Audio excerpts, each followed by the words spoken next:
bulunya, tanduknya, kukunya, tiga-tiga ini setiap tahun tidak pernah kita ambil, kita manfaatkan dan selalu kita buang. Tapi di hadapan Allah Bapak Ibu, yang tiga ini di dunia ini tak kalian berharga untuk kalian, tak kalian manfaatkan, tak kalian ambil, malah kalian buang. Yang kalian buang itu pun bernilai pahala di sisi Allah. Belum lagi nanti cerita dagingnya, cerita tulangnya, cerita hatinya, cerita isi perutnya. Allahu Akbar. Di kunci bahasa hadis ini, yang tak berguna bagi kalian, tapi kalau jadi hewan kurban, yang tak kalian berguna, tak kalian nilai pun bernilai di hadapan Allah Subhanahu wa ta'ala. Pantaslah orang yang berkurban mendapat ridho Allah. Ridho Allah itulah yang memasukkan kita ke dalam surga.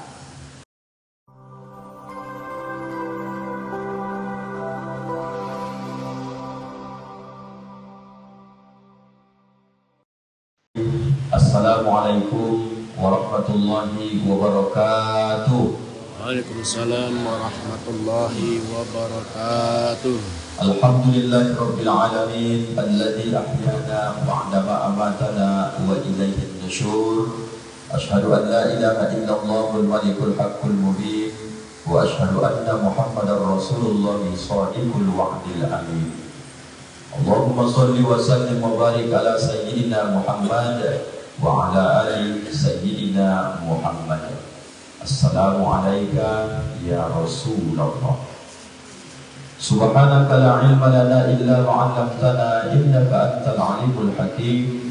Wa qala rabbi shrah li sadri wa yassir li amri wahlul 'uqdatam min lisani yafqahu qawli. Shadaqallahul 'azim.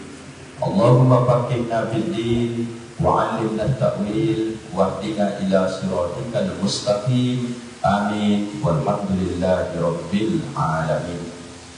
Orang-orang tua kami yang sangat kami hormati dan kami muliakan, para alim, para ulama, tokoh masyarakat, bapak-bapak, ibu-ibu, hadirin wal hadirat yang tak bisa kami sebutkan satu persatu. Semoga kita semua tetap istiqomah dalam kebaikan, ketaatan kepada Allah dan Rasulnya. Esok kalau kembali ke hadapan Allah, kita semua dan keluarga kita berkumpul kembali di dalam surga. Amin ya rabbal alamin. Apa kabar ibu-ibu? Sehat semua? Sehat. Bapak-bapak sehat semua? Alhamdulillah. Makin ramai kita nampaknya. Baik. Alhamdulillah. Judul kita pada subuh ini Bapak Ibu, karena kita tak sampai 1 bulan lagi sudah datang tamu yang agung, namanya Idul Adha, dan kita sering tentu mengenang kembali sejarah Nabiullah Ibrahim dan Ismail, satu ritual ibadah yang dilanjutkan oleh umat Nabi Muhammad, yakni menyembelih hewan kurban. Judul kita pagi hari ini, sudahkah Anda jadi peserta kurban? Jadi Bapak Ibu yang dimuliakan Allah, sejauh mana Pak Ustadz pentingnya berkurban ini? Kita bacakan dulu hadisnya, saya bacakan terjemahnya, dan saya sampaikan siapa perawi hadisnya. Yang pertama Bapak Ibu, an Aisyah radhiyallahu anha, dari Aisyah, mudah-mudahan Allah meridhoinya. Aisyah ini dalam hadis ini adalah istri Rasulullah sallallahu alaihi wasallam.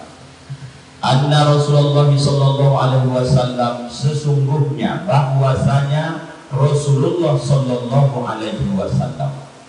Apa kata Rasulullah tentang masalah kurban ini Bapak Ibu?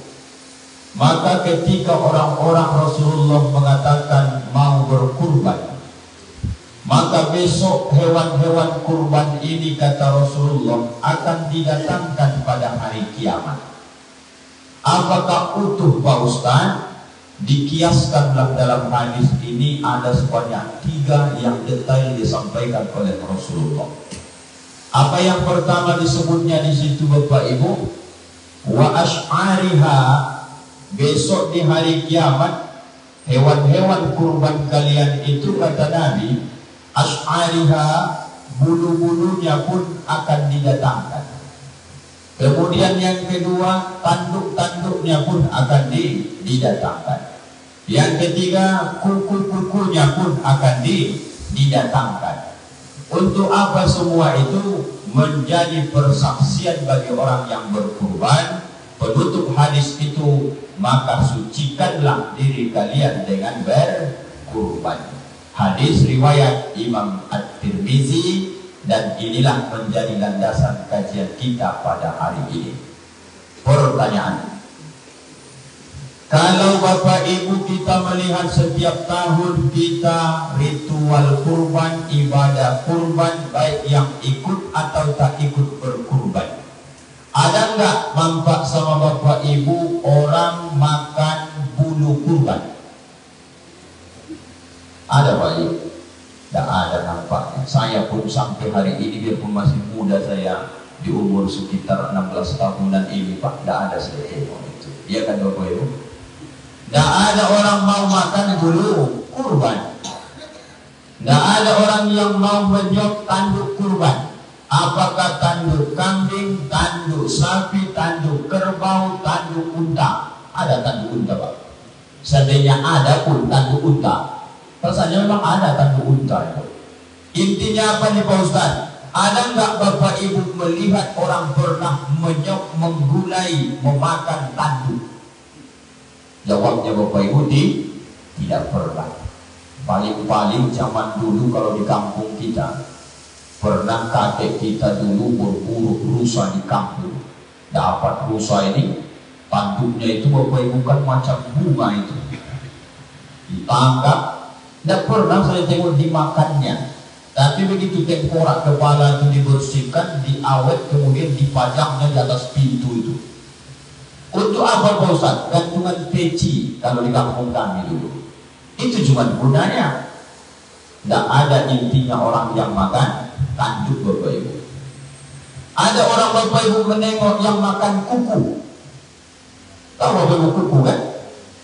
Kambing itu mulai dari betisnya ke bawah itu masih bisa dimakan.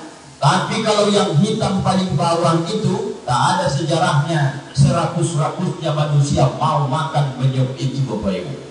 Tapi kalau pergelangan ke atas itu namanya sop tunjang. Masih banyak orang makan Bapak Ibu. Hebat hadis Rasulullah nih Bapak Ibu ya.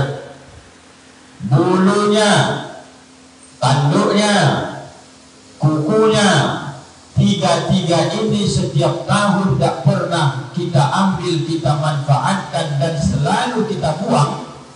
Tapi di hadapan Allah Bapak Ibu, yang tiga ini di dunia ini tak kalian berharga untuk kalian, tak kalian manfaatkan, tak kalian ambil, malah kalian buang. Yang kalian buang itu pun bernilai pahala di sisi Allah. Belum lagi nanti cerita dagingnya, cerita tulangnya, cerita hatinya, cerita isi perutnya. Allahu Akbar.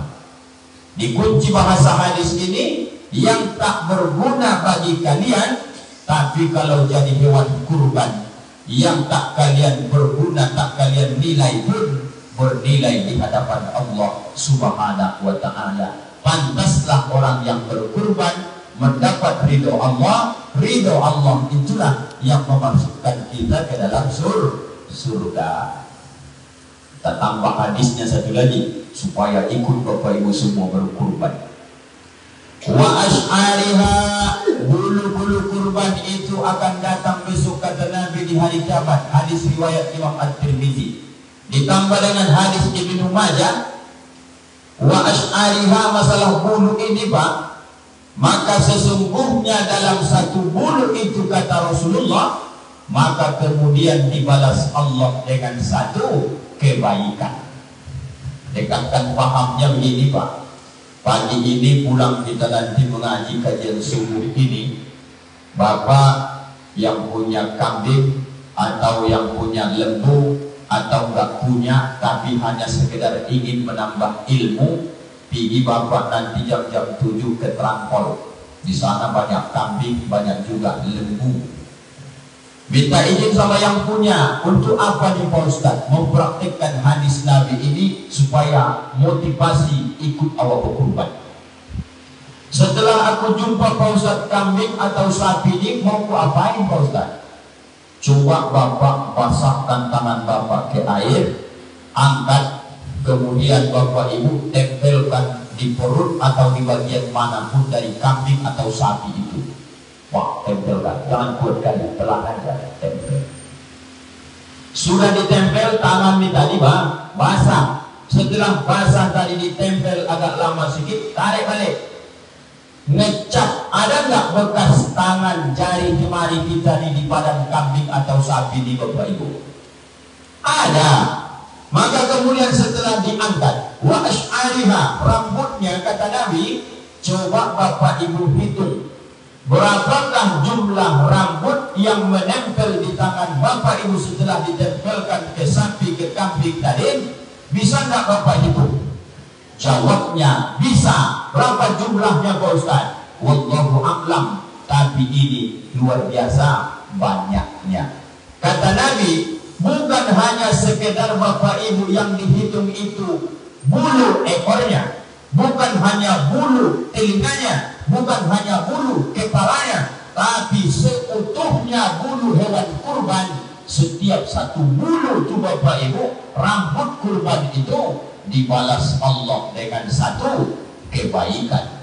Berarti mulai dari ujung ekor kambing kalaulah kambing, kalau dari ujung ekor sapi kalau sapi, dari ujung ekor kerbau kalau kerbau, sampai ke ujung kepalanya muncungnya, mohon maaf, berapa ratus ribu juta bulu, segitulah didapatkan orang yang berkurban pahala di sisi Allah. Itu pun tak tertarik juga bapak ibu. Tak tahu lagi kami Ustadz ini menjelaskan, memotivasi supaya kita diikut berkurban. Jadi bapak ibu, ayo motivasi dirinya. Aku harus kurban di tiap tahun. Datang seorang ibu, Pak Ustadz, sering kami mendengar bahasa dari orang tua kami, tidak sama tinggi pohon di hutan, ekonomi orang ini beda-beda. Sebagian orang Pak Ustadz 2.700.000, 2.800.000 itu gampang, tinggal menekan tombol ATM keluar duit.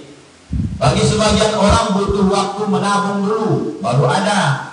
Bagi saya Pak Ustadz, mohon maaf, jangankan untuk kurban, makan saja pun sulit. Dari mana ceritanya saya kurban? Bapak Ibu, baca hadis pertama dalam hadis Arba'in Nawawi. Apa kata beliau?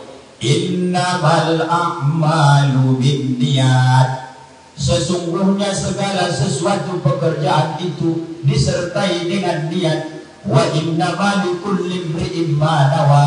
Maka dia niatkan sesuatu itu sesuai dengan apa yang terniat dalam hati akan tercapai.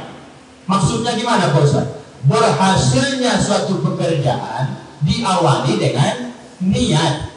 Jadi Bapak Ibu, kalau orang cerita kurban, sesusah-susahnya hidup kita, pernah enggak dalam hati Bapak Ibu pernah terpikir, ya Allah, biarpun secara harta aku miskin, tapi aku tetap berazam, berniat, aku harus pernah kurban paling tidak sekali dalam seumur hidupku. Pernah enggak itu terpikir, terniat Bapak Ibu? Ini masalahnya. Dia gara-gara hidupnya susah dibuat Allah, asal orang cerita kurban, apa kata dia? Ada ceritanya waktu kurban Pak Ustaz, Pak Ustaz. Asal orang cerita kurban langsung ada cerita Pak Ustaz, maka ada jawab payah. Tidak mungkin awak bisa kurban Pak Ustaz. Sampai mati tak akan kurban. Allahu Akbar. Padahal Allah sebutkan dalam hadis kudusi, ada saya kata Allah, sesuai dengan cara berfikir dan pendapat hambaku kata Allah. Kalau hambaku berfikir dia akan sulit, aku ini pelik, melaratlah hidupnya sampai dia mati. Kalau hambaku berfikir aku dikaya, ku kayakan dia. Nah, kaya dari segi materi, paling tidak hatinya, jiwanya kukayakan, kata Allah. Apa maknanya itu? Biarlah awak bapak ibu mungkin dari segi harta miskin, tapi jangan pula mental awak mental miskin. Biarlah secara harta mungkin awak ini miskin, tapi mental awak harus mental kaya. Begitu diceritakan agama ini, ketika bicara tentang kurban, sesusah-susahnya hidup orang pematang tebi yang beragama Islam tentunya, jangan pernah kau katakan, nah ada ceritanya aku bisa kurban Pak Ustaz.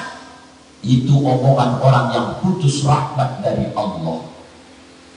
Banyak caranya Bapak Ibu. Yang banyak mobil, yang banyak harta, yang luas kebun sawit itu pun banyak yang tak bisa kurban dibuat Allah. Karena kurban ini kaitannya dengan kekuatan niat ditambah dengan iman. Jadi ibu-ibu yang susah-susah Allah takdirkan hidupnya, bapak yang juga diuji Allah dengan kesulitan ekonomi, kalau niatnya kuat, sisa-sisa uang belanja itu pun bapak ibu pulang dari pasar, kalaulah betul niat, bisanya disisihkan sehari 1.000, bisanya disisihkan 2.000, bisanya kadang dapat 5.000. Tidak bisa kurban awak tahun ini kalau belum dapat jumlahnya, tentu tahun besok awak sudah berniat lagi.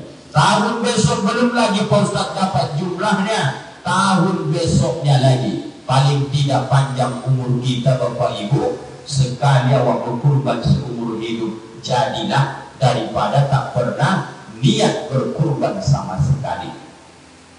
Berapa sekarang Pak Haji satu bagian pematang tebi? 2 juta, 3 juta sekarang Pak. Alhamdulillah, tidak apa-apa Pak.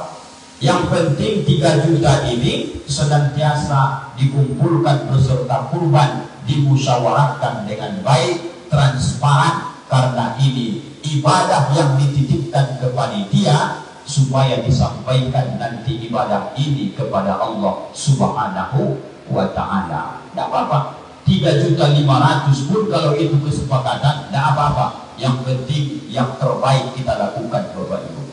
Kalau 3 juta ini Bapak Ibu satu bagian, mestinya kali 360 hari kalau dibagikan, tidak sampai 9.000 rasanya ya Pak. Tidak sampai 9.000 sehari, 360 hari dalam setahun. Menabung Bapak Ibu, genapkan sajalah dulu. Aku nabung Pak Ustaz sehari 10.000. Maka 360 hari sudah 3.600.000. Aku cuma bisa 5.000 Pak Ustaz, berarti 1 tahun belum sampai Pak Ustaz. Tidak apa-apa. Kalau orang melakukan satu kebaikan, dapat 10. Dia niatkan kebaikan, tak sempat melakukan kebaikan karena dia meninggal dunia, maka sudah dia tercatat pernah melakukan kebaikan itu, tapi terhitung 1. Maka yang penting niat dulu. Mengenai mampu tak mampu itu urusan Allah, yang penting niat dulu. Pulang pagi ini Bapak Ibu, mana tahu tahun ini belum ada rezeki, belum terkumpul, buatkan kotak masing-masing di rumah, buat tulisannya infak untuk kurban tahun depan. Isi mulai hari ini Bapak Ibu. 2.000 ada, 2.000 buat. 5.000 ada, 5.000 buat. Tahun besok dibuka, rupanya masih 1 juta. Kurang lagi Pak Ustaz, 2 juta lagi. Tidak apa-apa Bapak Ibu. Meninggal kita besok, tidak pun dibuat anak cucu kita itu untuk beli kurban, tapi itu sudah sampai niatnya di hadapan Allah. Begitu beramal nih Bapak Ibu ya. Kadang kita ini Bapak Ibu, mental kita ini kita anggap bukan sebuah penyakit. Padahal mental orang yang kalau diajak ibadah selalu mengatakan tidak akan mungkin bisa wah ke sana, kata dia. Penyakit nih Bapak Ibu. Apa nama penyakitnya Pak Ustaz? Penyakit jubul.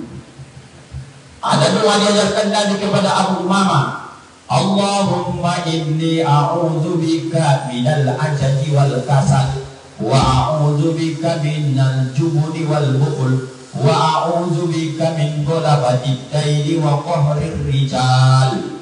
Salah satunya Bapak Ibu penyakit manusia ini, ajaz lemah, kasal pemalas, jubun, pengecut. Ini yang paling payah nih Bapak Ibu. Kenapa susah kita nih maju Bapak Ibu? Penyakit kita bukan malas. Yang malas-malas tuh belakanganlah itu. Ada orang Bapak Ibu, dia rajin, kemudian dia fisiknya kuat, dia tak lemah dia. Tapi sifat jubun datang. Apa sifat jubun ini? Belum melakukan sesuatu, gampang menyerah. Contoh, datang istri katakan sama suami, bang, ya buka usaha lah kita ya. Apa usahanya? Kita buka saja depot air minum. Dihitungnya semua.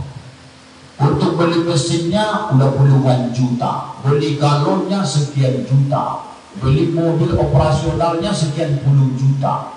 Habis di 100 juta nih, gimana ke kalau tak jalan ini? Itulah jubun tuh Pak. Belum ada action, tapi duluan finalisasi, maka payah kita dimaju. Belum lagi kita buat sesuatu, tapi duluan kekhawatiran itu muncul. Sama dengan orang tua Bapak Ibu, ada duitnya 100 juta. Kemudian dia sudah pengen kali dari dulu beli mobil. Maka kemudian dia sudah berencana kuat nih. Insyaallah beli mobil aku besok harga 100 juta. Tanya sama bini, "Gimana dek? Beli mobil kita ya?" Bang, bayangkan bang. Besok kalau mobil itu dipakai, bannya pasti haus. Nanti bocor, bannya itu 1 juta lebih. Iya kalau nanti ada duit belinya. Kalau tidak ada, duduk mobil itu nanti tak bermanfaat. Itu baru bannya lah. Kalau mesinnya rusak, belum dibeli mobilnya, tapi kerusakannya sudah dibicarakan, bannya pun mau dibeli. Sampai mati walau itu tak pernah dia menaiki mobil Bapak Ibu. Bayangkan itu penyakit itu Bapak Ibu, namanya penyakit jubun, pengecut. Tidak ada semangat dalam hidup ini ingin meningkat Bapak Ibu. Berarti Pak Ustaz harus nekat, berani dalam hidup ini. Berani, nekat, tapi tetap perlu juga pertimbangan. Jangan pula nanti seperti pepatah orang tua, lebih besar pasak daripada tiang, artinya tak diukur tinggi bayang-bayang. Kalau kira-kira dapatnya peluang ini, maka kata Allah dalam Quran, "Faiza azamta fatawakkal 'ala Allah." Kalau sudah bulat tekadmu, serahkan semua urusan ini kepada Allah. Kembali ke laptop sama dengan kurban itu tadi. Kalau niatmu kuat, nggak ada pun duitmu, biarkan Allah yang berperan memampukan kamu supaya ikut berkurban. Yang tak boleh itu mental kita ini perlu dirubah, cara pikir kita ini perlu diasah. Asal orang cerita kurban langsung niat, bismillah aku ikut kurban tahun ini. Biarkan Allah yang memampukan kita nanti. Penting usaha awak jalankan. Nanti ada lagi ustaz berceramah, ibu-ibu bapak orang tuaku, ayo tahun besok kita berangkat umroh ramai-ramai. Datang ibu nih, ustaz, di mana caranya awak mau umroh? Awak kontrak makan susah kata dia. Ajalah Bapak Ibu, penyakit itu Bapak Ibu. Belum ada kita di atas dunia ini, sudah banyak orang yang Bapak Ibu sebelum Nabi Muhammad pun lahir, yang hidupnya susah payah, tapi dengan mudah Allah merubah nasibnya Bapak Ibu. Siapa itu Pak Ustaz? Korun Bapak Ibu, korun. Korun itu bukan langsung kaya, itu Bapak Ibu miskin. Minta didoakan sama Nabi Musa, kata Musa jangan. Tapi karena ngotot terus didoakan. Maka tauhid orang kita sekarang ini yang sudah mulai menipis, menyandarkan diri kepada Allah, ini yang semakin jauh dari kita di Bapak Ibu.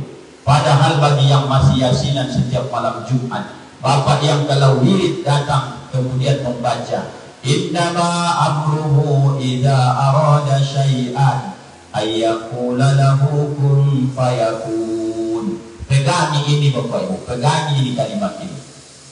Kalau Allah yang sudah berkehendak dengan sesuatu, cukup bagi Allah mengatakan kun, jadilah, fayakun, maka jadilah ia.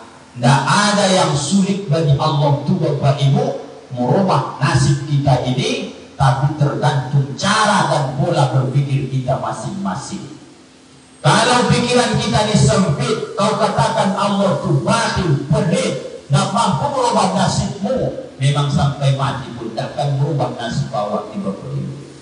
Jadi jangan awak salah-salahkan Allah lagi. Kenapa ya Allah aku rajin ke masjid, habis ke masjid udah rajin betul berjamaah, tiba-tiba datang asap urat, marah dia sama Allah.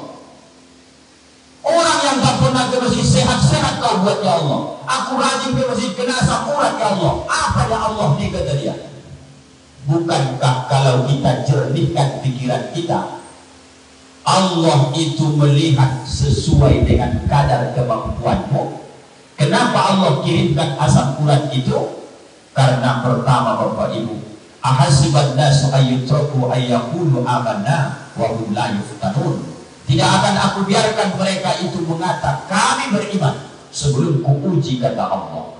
Begitu kau kena asam urat, tetap juga kau ke masjid. Masuk kategori 2. Apa Pak Ustaz? Semakin sulit orang melakukan kebaikan, semakin berlipat ganda pahala yang Allah berikan.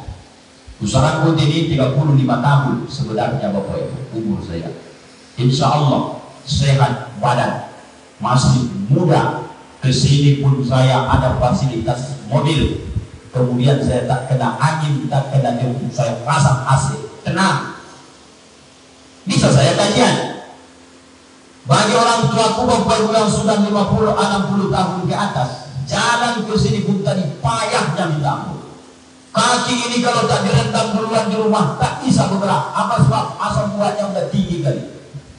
Tapi ayah koma tetap juga datang di sini untuk memenuhi panggilan Allah.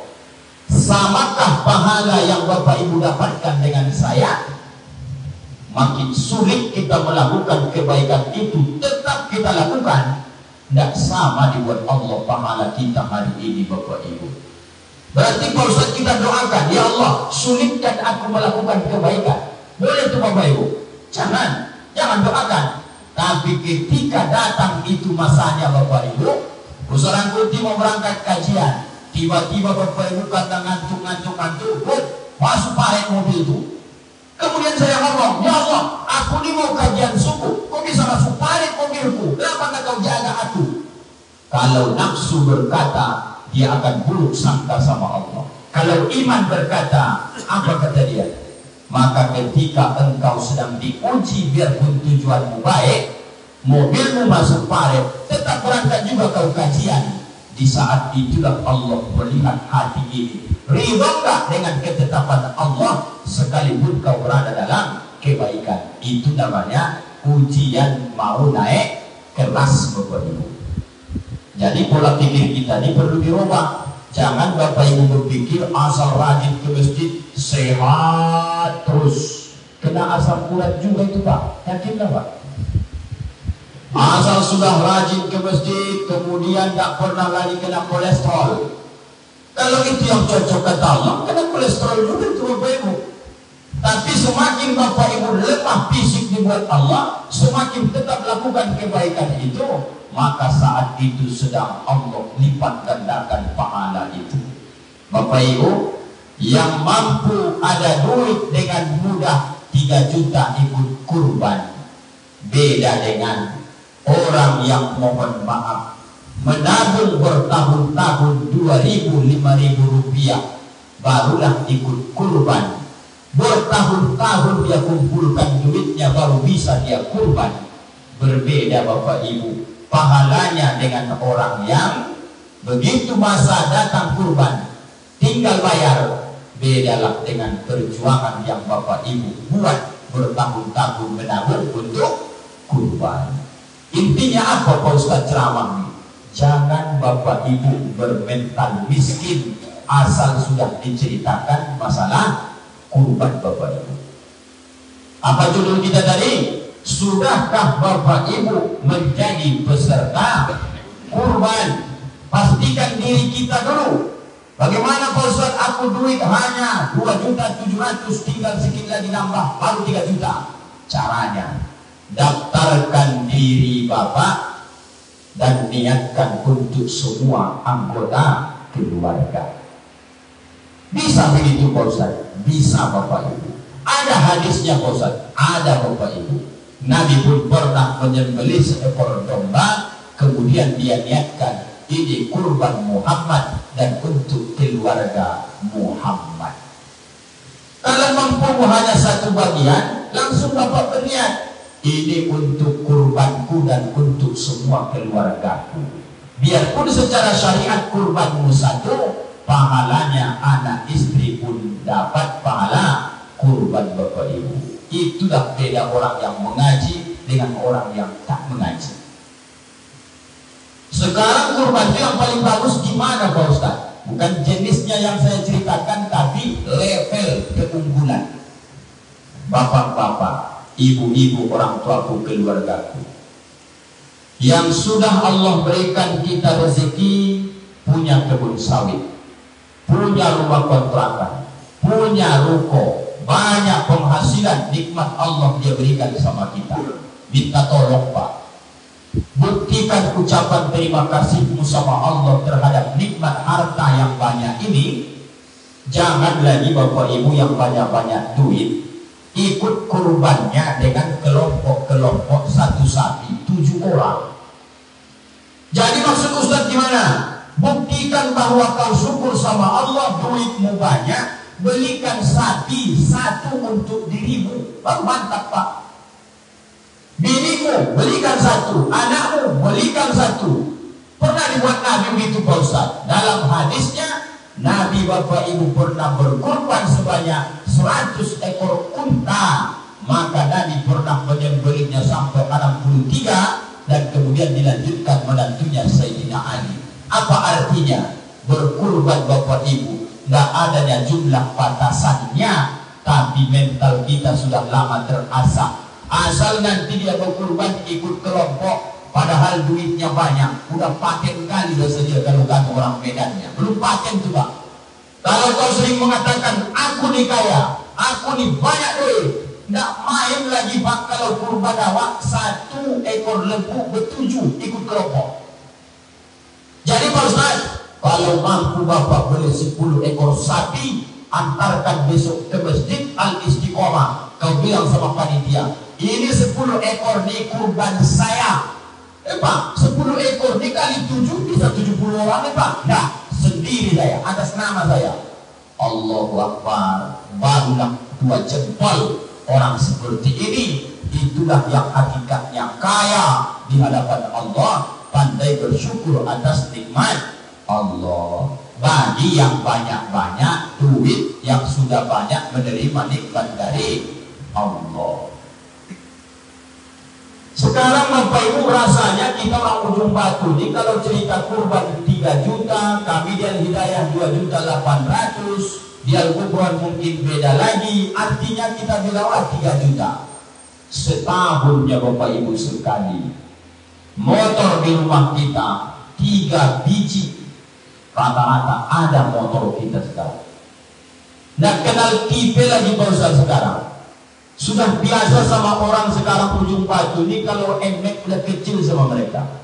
Yang harga 30 juta ke atas tuh masing-masing merata ujung batu ini bisa awak beli Bapak Ibu. Sampai 30 jutaan. Mati-matian awak kredit, setiap bulan awak angsul Bapak Ibu. Mati awal subuh ini, nggak usah pun diceritakan, pasti awak jawab sepakat. Awak beli emek subuh di Bapak Ibu, nah cash DP 5 juta. Buat 3 tahun, hampir 1.300.000 awak kredit sebulan Bapak Ibu. 3 tahun, awak mati-matian. Ditanya ibu nih, kenapa ibu mau beli NMAX itu mahal-mahal? Kata ibu sederhana saja, ini bukan kemewahan Pak Ustaz. Ini sudah kebutuhan kendaraan ini. Ke pasar perlu Honda, ngantar anak sekolah, nanti pengajian. Intinya ini kebutuhan nih Pak Ustaz. Baiklah, Bapak Ibu, meninggal kita subuh ini, apakah NMAX itu dikubur sama kita atau tidak? Semua kita menjawab, dia akan jadi warisan untuk anggota keluarga. Sementara 3 jutanya dalam setahun, sudah kita bacakan hadisnya bahwa kurban tentu yang ikhlas karena Allah, dia sudah pasti menolong kita di hadapan Allah. Royal kita terhadap warisan tapi pelit awak terhadap diri awak sendiri. Dan pernah awak kurban padahal mati-matian awak mencari dunia, lupa awak terhadap diri awak, mati besok baru ketahuan nih Bapak Ibu, ya Allah, tidak sempat aku berkurban padahal beli motor puluhan juta mampu aku beli. Penyesalan ini apakah masih ada guna? Jawabnya tidak, kecuali nanti anak-anak awak soleh-soleha udah meninggal awak 10-20 tahun, maka terpampang di Masjid Al-Istiqomah kurban atas nama almarhum ayahku, kurban atas nama almarhumah ibuku. Beruntunglah orang tua yang berhasil menanamkan kepada anak supaya mereka berkurban Bapak Ibu. Tapi rasanya tipis nih Bapak Ibu harapannya, tipis harapan awak nih. Mumpung masih ada kesempatan, ada waktu, ayo kita Bapak Ibu buat gerakan memastikan diri awak menjadi peserta kurban. Jangan lagi berharap-harap supaya dapat kupon kurban. Ini kita ini terbalik di tiap tahun.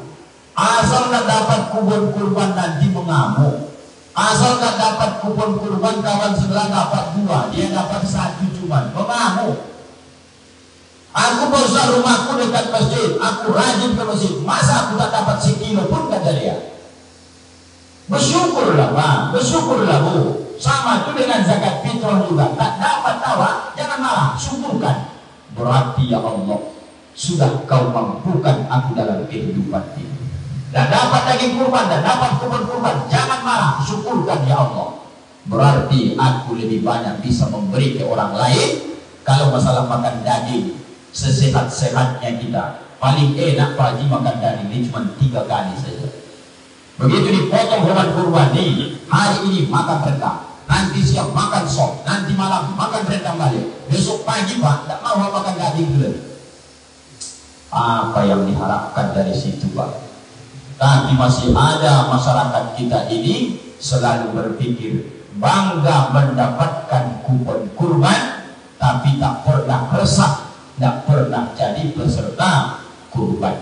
Awak robah subuh tiba, menangislah, sedihlah, tidak pernah awak ikut jadi peserta kurban.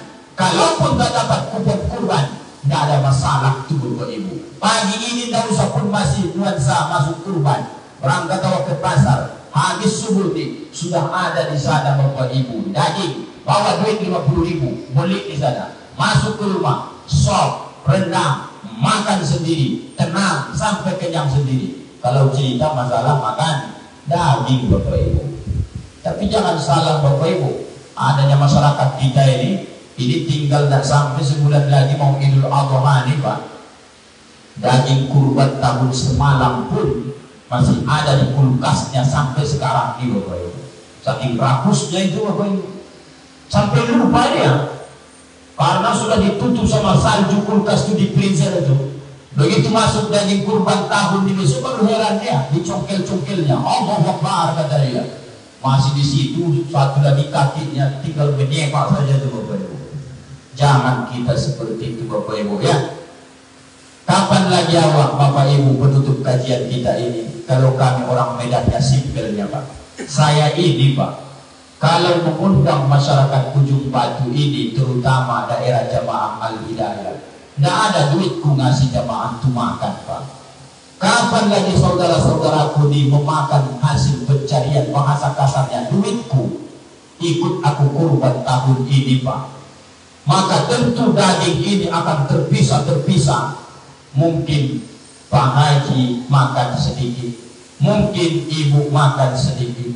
Berpencarlah daging kurbanku tadi, mohon maaf ke perut saudara-saudaraku. Maka saat itulah aku sedang berbagi dengan mereka. Maka kurban ini tujuannya amal sosial, mengajarkan diri awak. Jangan kau makan semua pencarianmu, nanti kau kena penyakit gula. Jadi gimana caranya? Bagi sama orang lain dengan cara berkurban. Awak menunjukkan syukur kepada Allah. Ikut awak kurban dia Pak ya, ikut awak kurban dia Bu ya. Apa sebab? Tidak tahu kita kubur ini, inilah bekal awak besok menghadap Allah Subhanahu wa ta'ala. Udah datang makanan kita Pak, udah itu ya kan. Aku menunggu itu aja yang asal dibagikan selesai gitu. Terima kasih Bapak Ibu atas segala perhatian dan penghormatan ini. Saya yakin, saya pilih bahasa yang paling sederhana dan paling gampang Bapak Ibu pahami. Mudah-mudahan pulang dari sini yang belum niat ikut kurban, ayo daftar ikut kurban. Kalau anak bertanya, kenapa mama berubah jadi ikut kurban? Kalau mati mama besok, yang yakin aku berkurban dari atas namaku, maka kurban aku cepat-cepat sekarang. Begitu caranya Bapak Ibu ya. Terima kasih sekali lagi. Mohon maaf lahir dan batin Bapak Ibu. Pastilah ceramah ini menyinggung perasaan dan juga mungkin mengganggu kenyamanan. Mohon maaf Bapak Ibu. Tolong Bapak Ibu maafkan Ustaz dunia dan akhirat. Maaf Bapak Ibu. Alhamdulillahirabbil alamin. Kita tutup dengan doa kafaratul majelis. Subhanakallahumma wa bihamdika asyhadu an la ilaha illa anta astaghfiruka wa atubu ilaik. Assalamualaikum warahmatullahi wabarakatuh.